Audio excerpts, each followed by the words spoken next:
Salut à tous, c'est Flo du LabTech, j'espère que vous allez bien. On se retrouve pour une nouvelle vidéo sur les derniers processeurs AMD Ryzen 5000. Comme vous le savez sûrement, AMD a présenté hier les derniers processeurs Zen 3, les Ryzen 5600X, 5800X, 5900X et 5950X. Je vous propose donc de décortiquer en détail cette annonce et restez bien jusqu'à la fin de la vidéo, il y a une petite annonce bien sympathique qui vous attend. Comme d'habitude, si la vidéo vous plaît, pensez à mettre un pouce bleu, à vous abonner et n'oubliez pas d'activer la cloche pour être informé lorsque je sors une nouvelle vidéo. Vous pouvez me suivre sur Instagram et Twitter, je sais que je ne suis pas encore très présent sur ces réseaux, mais je compte bien me montrer plus assidu, c'est promis. Dites-moi en commentaire ce que vous avez pensé de la conférence et des annonces. Si vous avez des questions, n'hésitez pas non plus à la poser en commentaire, j'y répondrai avec grand plaisir. Allez, sans plus attendre, rentrons dans le vif du sujet.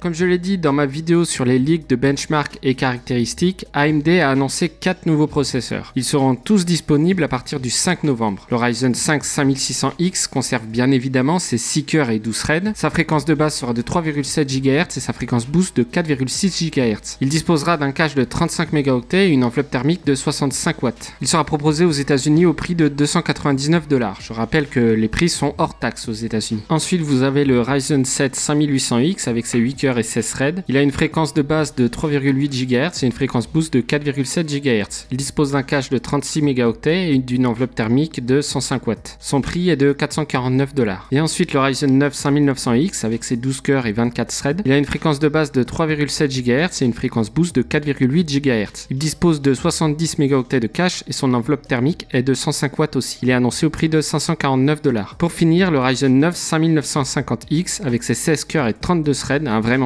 Sa fréquence boost est de 4,9 GHz. Il a 72 MHz de cache et une enveloppe thermique de 105 Watts. Il sera vendu 799 $. A noter qu'AMD ne s'est pas prononcé sur sa fréquence de base. Au niveau de la consommation, a priori, AMD aurait annoncé qu'elle serait égale à la précédente génération Zen 2. Pour ce qui est de la gravure, on reste comme prévu sur du 7 nanomètres. Par contre, pas de 7 nanomètres plus ou optimisé, juste du 7 nanomètres classique. Pour faire le point sur ces informations, les nouveaux Ryzen 5000 seront vendus 50 $ de plus que leur équivalent Ryzen 3000. Et à part pour le Ryzen 5600X, aucun ventirad ne sera fourni. C'est bien dommage car en plus de l'augmentation de prix de 50 $, il faudra ajouter le prix d'un refroidissement. D'autant plus que ceux fournis de base dans les Ryzen 3000 étaient corrects pour un usage normal du processeur. Toutefois, cette hausse s'explique quand même facilement par la hausse de performance des processeurs et surtout pour ne pas empiéter sur la génération précédente des processeurs qui vont continuer de se vendre pendant encore quelques temps. On notera aussi qu'AMD n'a pas mentionné de Ryzen 3. Donc on reste sur du Ryzen 5, Ryzen 7 et Ryzen 9. Comprendre par là qu'il n'y aura pas de Ryzen 3 avant quelques temps, voire peut-être pas du tout.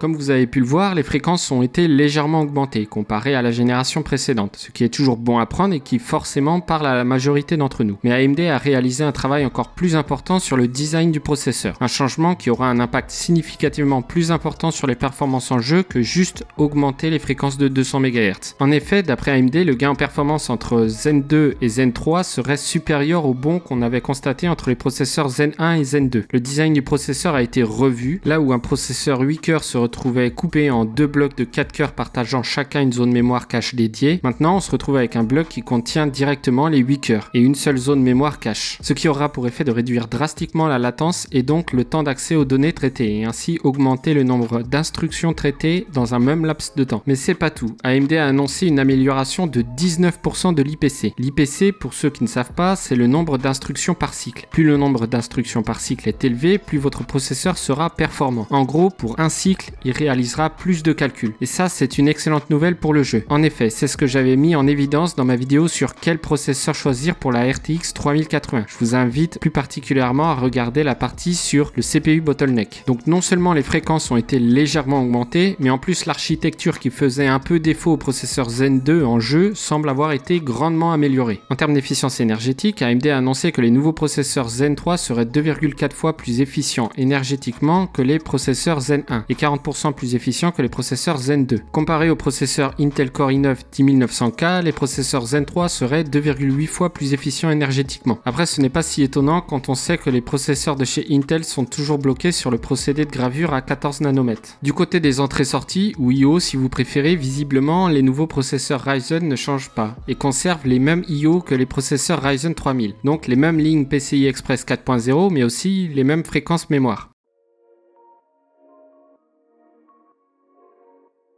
Avant de parler des performances, je voudrais juste souligner le fait que les chiffres que je vais vous présenter sont les chiffres annoncés par AMD. Il faut donc les prendre avec des pincettes si vous ne voulez pas réitérer la déception que vous avez peut-être eue lors des annonces des RTX 3080. Deux entreprises différentes avec deux façons de faire différentes, j'en suis bien conscient, mais gardez en tête que les chiffres annoncés sont certainement un peu gonflés. Maintenant que c'est dit, leur premier benchmark concerne Cinebench R20 en mono-thread avec le Ryzen 5900X. Le score est vraiment impressionnant car il dépasse même légèrement les leaks que j'avais pu vous présenter dans ma vidéo précédente, avec un score ici de 631 points. Pour information, le i9 10900K lui affiche 539 points. En jeu, AMD annonce un gain en performance entre 20 et 25% comparé au Ryzen 9 3900 XT en 1080p. League of Legends affiche même 50% de performance en plus selon AMD. Comparé au processeur Intel i9 10900K, le Ryzen 9 5900X arrive à s'imposer sur quasi tous les jeux testés par AMD. J'en profite pour souligner d'ailleurs que même sur Far Cry New Dawn, un jeu réputé pour ne pas être l'ami des processeurs AMD, il arrive à surclasser le processeur d'Intel. De peu certes, mais quand même. Sinon, sur les tests applicatifs, comme toujours, le processeur AMD est devant le processeur d'Intel. De manière générale, à gamme égale, les processeurs AMD semblent surclasser leur homologue d'Intel en termes de performance par dollar. Mention spéciale pour le Ryzen 5600X qui surclasse le Core i5 10600K de 19% en monocœur, 20% en multicœur et 13% en jeu. Attention toutefois, ce type de schéma peut être mal compris. Il est question de performance par dollar et non de performance brute. Pour le Ryzen 5 5600X et le Core i5 10600K, ça tombe bien, ils sont affichés au même prix. Mais pour les autres, le prix diffère légèrement. Il faut donc faire attention à ne pas prendre les chiffres tels qu'ils sont.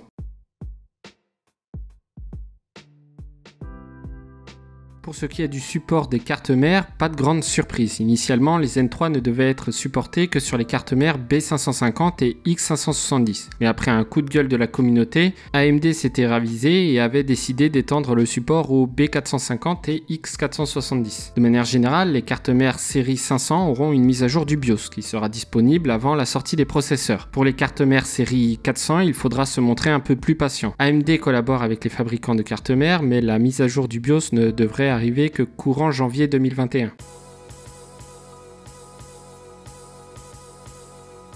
Voilà, c'est tout pour la présentation. Enfin non, ils ont affiché un petit teaser pour les futures cartes graphiques Radeon 6000. On n'en sait pas beaucoup plus, juste qu'une de leurs futures cartes graphiques, probablement la plus haut de gamme, afficherait selon eux 61 images par seconde sur Borderlands 3 en mode badass, 88 images par seconde sur Call of Duty Modern Warfare et 73 images par seconde dans Gears of War 5. A titre de comparaison, la RTX 3080 affiche un score de 65 images par seconde en mode badass sur Borderlands 3, 72 images par seconde sur Gears of War 5 et sur Call of Duty Modern Warfare 102 images par seconde. Bon, cette fois-ci c'est vraiment tout pour cette vidéo. J'espère qu'elle vous a plu. Si c'est le cas, pensez à mettre un pouce bleu, à vous abonner et à activer la cloche pour être notifié lorsque je sors une nouvelle vidéo. N'hésitez pas à poser vos questions en commentaire, j'y répondrai avec grand plaisir. Sur ce, prenez soin de vous, à la prochaine, ciao.